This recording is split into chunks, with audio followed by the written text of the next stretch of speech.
पथ की दूरी नाप रहे जो उनका पथ धूमिल है। पथ की दूरी नाप रहे जो उनका पथ धूमिल है। मुश्किल को मुश्किल समझा तो हर मुश्किल मुश्किल है। अपने भीतर की कस्तूरी खोजो प्यारी राही। मंजिल को पहचान गए तो चरणों में मंजिल है। मंजिल को पहचान गए तो चरणों में मंजिल है। पथ की दूरी नाप रहे जो उनका पथ धूमिल है। दूरियां नापने से पथ तय नहीं हो जाते हैं। अगर आपको पदमपुरा की यात्रा करना है तो आपको चलना पड़ेगा, केवल दूरियां नापने से आप नहीं पहुंच जाएंगे। अगर आप कुछ करना चाहते हैं, किसी दिशा में बढ़ना चाहते हैं, तो आपको कूदना पड़ेगा। जब तक आप पानी में नहीं कूदेंगे तब तक तैरना नहीं सीख पाएंगे, और जब तक आप गहरे बिजनेस में नहीं कूदेंगे तब तक एक्सपोर्ट इंपोर्ट क्या होता है आप उसको नहीं समझ पाएंगे। श्रावकों के लिए बहुत महत्वपूर्ण मामला है, और मुझे लगता है कि जितने अमीर और बड़े से बड़े सेठ हुए हैं वो अधिकतम एक्सपोर्टर रहे हैं। किसी का भी नाम ले लीजिए, आज तक आप जिनने भी तरक्की की, जैनों में भी अधिकतम एक्सपोर्टर रहे हैं, क्योंकि मुद्रा कमाने का तरीका यही है। और आप श्रीपाल चरित्र से पढ़िए तो मालूम पड़ेगा कि सेठ व्यापार करने जा रहे हैं जहाज से। चंद्रा का चरित्र देखें तो वहां भी एक सेठ आता है, बीच में व्यापार करने के लिए चला जाता है थोड़े दिन के लिए। और पुराने समय में बड़े बड़े जिनालय बनाने वाले, बड़े बड़े काम करने वाले अधिकतम विदेशी व्यापार में गए हैं, और श्रावकों के युग उन्होंने व्यापार करे हैं। अपन पानाचंद जी का एक नाम सुनते हैं, जेपी माणिकचंद पानाचंद जेपी। तो माणिकचंद जी जेपी जो थे वो एकदम सामान्य दर्जे के परिवार से थे, और बाद में उन्होंने कुछ मोतियों का व्यापार किया, और बाद में समाज की जबरदस्त सेवा की। विदेश से उनका व्यापार जुड़ गया, और जो कमाई होती थी उसका ढेर सारा हिस्सा बोर्डिंग के निर्माण में, स्कूल के निर्माण में, समाज के निर्माण में, तीर्थ के निर्माण में लगाते थे। और ऐसे ही आचार्य शांति सागर जी महाराज का संघ निकालने वाले जौहरी परिवार, सामान्य परिवार प्रतापगढ़ से निकला, वहाँ जाके ऐसा व्यापार जमाया, एक्सपोर्ट हाथ में लिया, और ऐसा फल गया कि विशाल संघ का सम्मेल शिखर तक का उन्होंने पूरा उस जमाने में जलसा निकाला, प्रभावना कराई। हमारे संघ की सेवा में जुड़े हुए जो श्रावक हैं, मिंडा परिवार हो कि कासलीवाल परिवार हो, ये भी बाहर से जुड़े हुए हैं। देश में काम करने के साथ साथ, धर्म ध्यान और सेवा करने के साथ साथ, तो निश्चित रूप से श्रावक जब तक पूरे दम से और बड़े आसमान, बड़े स्केल पर, बड़े कैनवास पर काम नहीं करता है, तब तक वह बड़ी ऊंचाइयां हासिल नहीं करता। इसलिए सिर्फ दूरियां नहीं नापिए, आप कोशिश करिए। मार्गदर्शन कर रहे हैं और प्रोफेसर्स आपके बीच में उपलब्ध हैं, वहाँ भी आवाज़ आती है, बड़े अच्छे से वो आपको समझाते हैं। और तो निश्चित रूप से आप लोग कुछ ना कुछ, अगर यहाँ पर 150 लोग इकट्ठे हैं और इसमें से 10% 15 लोग भी निकल गए तो आपका ये कार्यक्रम सक्सेसफुल हो गया, समझ लीजिए। पथ की दूरी नाप रहे जो उनका पथ धूमिल है। सिर्फ दूरियां नहीं नापना है, चलना चालू करना पड़ेगा, कहीं से भी करिए। और मुश्किल को मुश्किल समझा तो हर मुश्किल मुश्किल है। मुश्किल तो है ही जी, आज के ज़माने में सबसे कठिन है पद विहार करना, पाँव पाँव चलना, और उसमें भी 15-20 किलोमीटर चलना पड़े तो मुनिराज तो परिचय मानते हैं, तप मानते हैं और चलते हैं। लेकिन कोई श्रावक, यूं आपको 1000 श्रावक मिल जाएंगे, लेकिन जब पद विहार होता है ना तो गिनती के लोग पद विहार में शामिल हो पाते हैं, प्रवेश में आ जाएंगे, गांव के बाहर तक पहुंचाने में आ जाएंगे। लेकिन वो जो बीच का रास्ता है ना, वो आपको अकेले खुद को तय करना है, मुनि संग को तय करना है। ऐसे ही आप समझिए कि आपके हेल्प के लिए शुरू में भी लोग आ जाएंगे, बाद में भी आ जाएंगे, लेकिन सारा रास्ता आपको अपने दम से तय करना है। निश्चित कर लिया कि वहाँ तक पहुँचना है, वो हमारी मंजिल है, तो आप पहुँच ही जाएंगे। महावीर कह रहे थे कि बहुत मतलब ऐसा करना है, आप तो सिर्फ आशीर्वाद दो, आप सिर्फ पधारो। और उन्होंने कोई एक तारीख और निकाली थी, बोले पदमपुरा वालों ने इसके लिए हाँ कह दिया है। फिर हमने कहा कि संभव कम है। हमारा खूब मानस था कि एक शीतकाल की वासना पद्म प्रभु भगवान के चरणों में हो। लेकिन वहाँ से चलते चलते आदिनाथ स्वामी के सांगानेर पहुँचे और उन्होंने कहा पहले यहीं ठहरो, पहले यहाँ धर्म ध्यान करो, यहाँ वासना करो, बाद में। तो यहाँ का थोड़े ही समय का अवसर मिला। सभी यहाँ के जो श्रावक हेमंत जी, राजकुमार जी और सुधीर जी आग्रह तो कर ही रहे थे बहुत समय से कि आप ज़्यादा से ज़्यादा समय दो।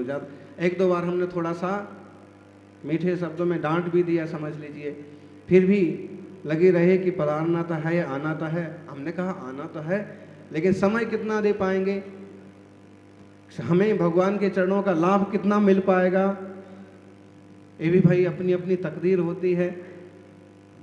ऐसे भी लोग हैं कि जिन्हें है यहीं रहने को मिल रहा है, महीनों से यहाँ रह रहे, वर्षों से रह रहे, उनका विशेष भाग्य है।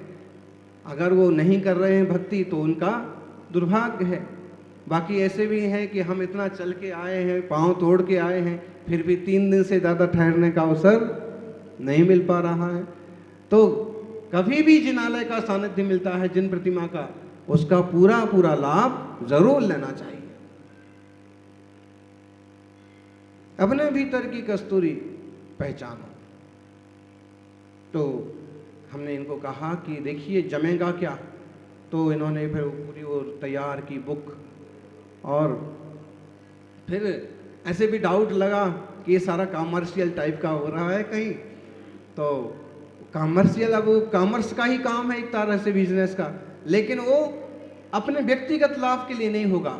अगर वो सक्सेसफुल हो गया ये कार्यक्रम और आगे जैसे अभी अध्यक्ष जी ने कहा कि हम इसको आगे से पदमपुरा की तरफ से लेकर के और इसको और बड़े स्केल पर करेंगे। अगर जैसे अपन करते ही हैं, पंच कल्याण करते हैं, भगवान का कोई महोत्सव मनाते हैं, मुझे लगता है कि इस टाइप के कार्यक्रमों को भी एक महोत्सव का रूप देना चाहिए। क्योंकि वो पंच कल्याणक में होता है, हम जिन भगवान की प्रतिष्ठा करते हैं, और मुझे लगता है कि इस तरह के कार्यक्रमों से हम श्रावकों की प्रतिष्ठा करेंगे। रास्ता नहीं समझ में आता है, उनके पास स्किल है, उनके पास कला है, उनके पास शैली है, वो किसी चीज़ में पारंगत हैं, वो जोश वाले हैं, लेकिन उन्हें ये नहीं सोचता है कि कैसे आगे बढ़ें। और जब ऐसे प्रोग्राम्स होते हैं तो रास्ते भी सूझते हैं। सौभाग्यशालियों, आज जिनालयों की जीर्णोद्धार के साथ साथ समाज के जीर्णोद्धार की बहुत ज़रूरत है। और जिस तरह से आप देख रहे हैं कि माइनस में चली जा रही है जैनों की जनसंख्या, तो जनसंख्या को आप कैसे हैंडल करेंगे? अब युवाओं के पास व्यापार नहीं होंगे, विवाह नहीं होंगे, आय के साधन नहीं होंगे, संतान को पालन करने का टेंशन हमेशा रहेगा। इस तरह की दिशा में अगर काम करें, श्रेष्ठ जन इस पर विचार करें, मुनि के पास जाओगे तो वो यही कहेंगे, भाई तुम तो ब्रह्मचर्य व्रत लो और तपस्या करो। परसों किन्हीं एक श्रावक की बेटी संघ में आ गई, दूर हमें संघ में रहना है, हम पहले भी 2-3 बार संघ में थोड़े थोड़े रह चुके हैं। फिर वो श्रावक भी आ गए, बिना बताए बेटी घर से आ गई।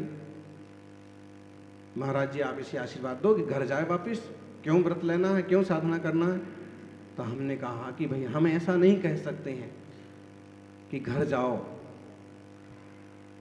हाँ मना लो और आप इसे ले जाओ, कोई दिक्कत की बात नहीं। लेकिन कोई त्याग व्रत के सामने रास्ते आएगा तो उसे तो उस मार्ग पर बढ़ाया जाएगा, वो क्योंकि वो वितरागता का, मुक्ति का मार्ग है, आत्म कल्याण का मार्ग है। तो मुनिजन तो आत्म कल्याण की तरफ की ही ज़्यादा बात करेंगे, लेकिन गृहस्थों की, श्रेष्ठियों की जिम्मेदारी बनती है कि समाज का विकास कैसे हो, उस पर उनको फोकस करना चाहिए, करना ही होगा। कैसे वृद्धि हो श्रावकों की? गिनती में पहुंच गए, 45 लाख बोलते हैं, 44 लाख बोलते हैं लोग, बताइए क्या होगा, कहाँ? अब मुनि संघ को विहार करना है तो विहार कराने वाले ढूंढना पड़ते हैं। आपको तीर्थ यात्रा पर जाना है तो पीछे दुकान ऑफिस संभालने वाले ढूंढना पड़ते हैं। बड़े परिवार हों, संयुक्त परिवार हों और सदाचार शाकाहार के सिद्धांतों पर चलते हुए अहिंसा दुनिया में लहराएं।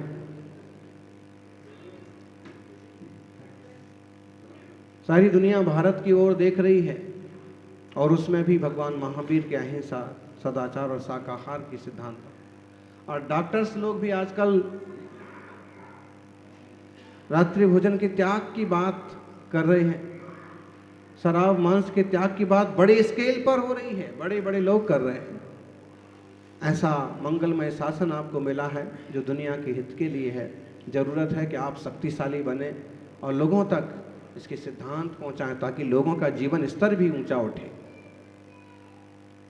आज इंटरमिटेंट फास्टिंग के नाम से रात्रि भोजन त्याग हो रहा है। बोले आप शाम को खा लेते हैं तो 12 घंटे पेट को छुट्टी दीजिए ताकि आप स्वस्थ रहें। और महावीर स्वामी कहते हैं कि पेट को छुट्टी दीजिए, स्वास्थ्य भी रहेंगे, साथ में उतना त्याग भी कर लीजिए। वो त्याग करने से आपको अविरति का दोष नहीं लगेगा, पुण्य का और उपार्जन हो जाएगा। हफ्ते में एक दिन की उपवास की बात अखबार वाले तक कर रहे हैं। हफ्ते में एक दिन उपवास करने से बहुत फायदा है, अखबारों में छप रहा है। हमारे गुरुजन यही तो कहते हैं, यही तो करते हैं। अष्टमी चतुर्दशी का एक दिन तो एकासन कर लो, एक दिन तो उपवास कर लो, उससे अन्न की भी बचत होगी जो दूसरों के काम आएगा और तुम ओवरलोड होने से बच जाओगे, स्वास्थ्य सही रहेगा। जो भी है,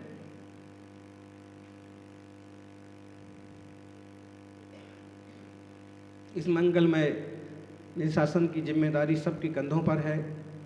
चंद्रगुप्त मौर्य ने 16 सपने देखे थे, उसमें एक सपना था कि युवा वृषभ, युवा बैल, युवा बछड़े गाड़ी को ढो रहे हैं।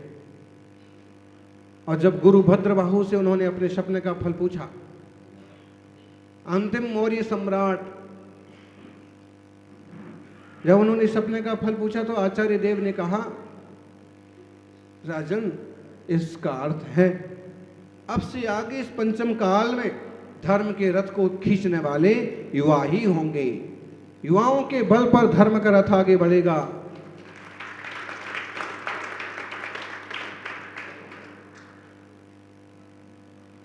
ये अपनी सबकी जिम्मेदारी है कि खुद सक्षम बने, सबल बने। जब तक खुद सक्षम सबल ना होंगे तब तक आप क्या कर पाएंगे। परस्पर सहयोग जरूरी है।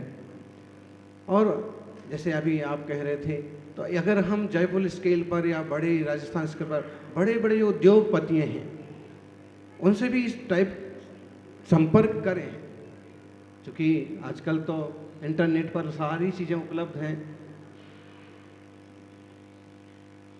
ये मुझे लगता है कि कार्यक्रम जितना सोचा था इन्होंने, हमने उससे ज़्यादा सफल हो रहा है। और यहाँ की सुश्रावकों का उसमें एक बहुत बड़ा योगदान है। होता है जी, हर चीज़ को माथे पर नहीं लिया जाता है। अब जो चीज़ें हो गई सो हो गई, आगे से अपन और अच्छे से करेंगे, अच्छी तरक्की करेंगे, अच्छे ढंग से सक्सेस करने की कोशिश करेंगे। और ये बहुत अच्छा गुण है कि अगर हम हाथ जोड़ के कह दें कि भाई ऐसा कुछ हुआ हो तो आप मुझे क्षमा करिए, बहुत अच्छा गुण है कि इससे किसी तरह की गांठें नहीं बन पाती हैं। और ज्ञानियों को तो चाहिए कि वो इस तरह की किसी तरह के विकल्प में पड़े ही नहीं। क्या होता है, इतनी बड़ी दुनिया है, इतना बड़ा जीवन है, इतने सारे व्यवहार हैं, थोड़ा ऊंचा नीचा हो ही जाता है। तो ऊंचा नीचा भी हो तो सब अपने ही लोग हैं, साधर्मी भाई हैं, शिष्य हैं, भक्त हैं, उनको आपस में संभाल लेना चाहिए और मिल करके आगे बढ़ना चाहिए। हम तो कहते हैं कमेटियां भी बदलती हैं तो भी परस्पर सहयोग तो बना ही रहना चाहिए। बढ़िया से करो, हम तुम्हारे साथी हैं, कोई अलग नहीं है। कई बार कुछ कम ज्ञानी लोग होते हैं, वो खटास खा के बैठ जाते हैं, इसने मुझे हरा दिया और ये अध्यक्ष बन गया, ऐसा मत करिए। हमें अपने संस्थान की तरक्की देखना है, हमें अपने समाज की तरक्की देखना है, जिनालय की तरक्की देखना है। कोई युवा खून आगे आ रहा है, युवा व्यक्तित्व आगे आ रहा है, प्रेम से उसको आगे बढ़ाओ। मैं तुम्हारे साथ हूँ, फिक्र मत करो। जीत हार की बात तो कोई बहुत बड़ी बात नहीं है, काम होते रहना चाहिए। तो ऐसी सहृदयता, उदारता बहुत जरूरी है, ताकि सक्षम समाज का निर्माण बहुत जरूरी है। आप जब तक संगठित नहीं है, शक्तिशाली नहीं है, संख्या में पर्याप्त नहीं है, तब तक सम्मेद शिखर जैसे मामलों में आपको बार बार परेशान होना पड़ेगा। यही तो ही इस बार जोश बन गया, काफी कुछ हद तक उस समस्या का एक सीमा तक समाधान हुआ है। बाकी बहुत जगह आज भी परेशान है। कहीं मंदिरों की जमीन पर कब्जा होता है, कहीं मंदिरों पर कब्जा होता है। शक्तिशाली और प्रज्ञावान यह समाज निरंतर बढ़े, युवा लोग अपनी जिम्मेदारियों को, अपने परिवार को, अपने माता पिता का ध्यान रखते हुए तरक्की करें, यह मंगल भावना। और धन धर्म के बिना अधूरा है, और धर्म का मात्र इतना अर्थ नहीं कर लेना कि मंदिर जाना। मंदिर जाना तो जीवन का एक सौभाग्य है। कभी मंदिर ना भी जा पाए तो अभी जो कुछ करने लायक सदाचार के काम हैं, सहयोग के कार्य हैं, सदाशयता है, उदारता है, वो आपकी बनी रहना चाहिए, बढ़ते रहना चाहिए। यही मंगल भावना।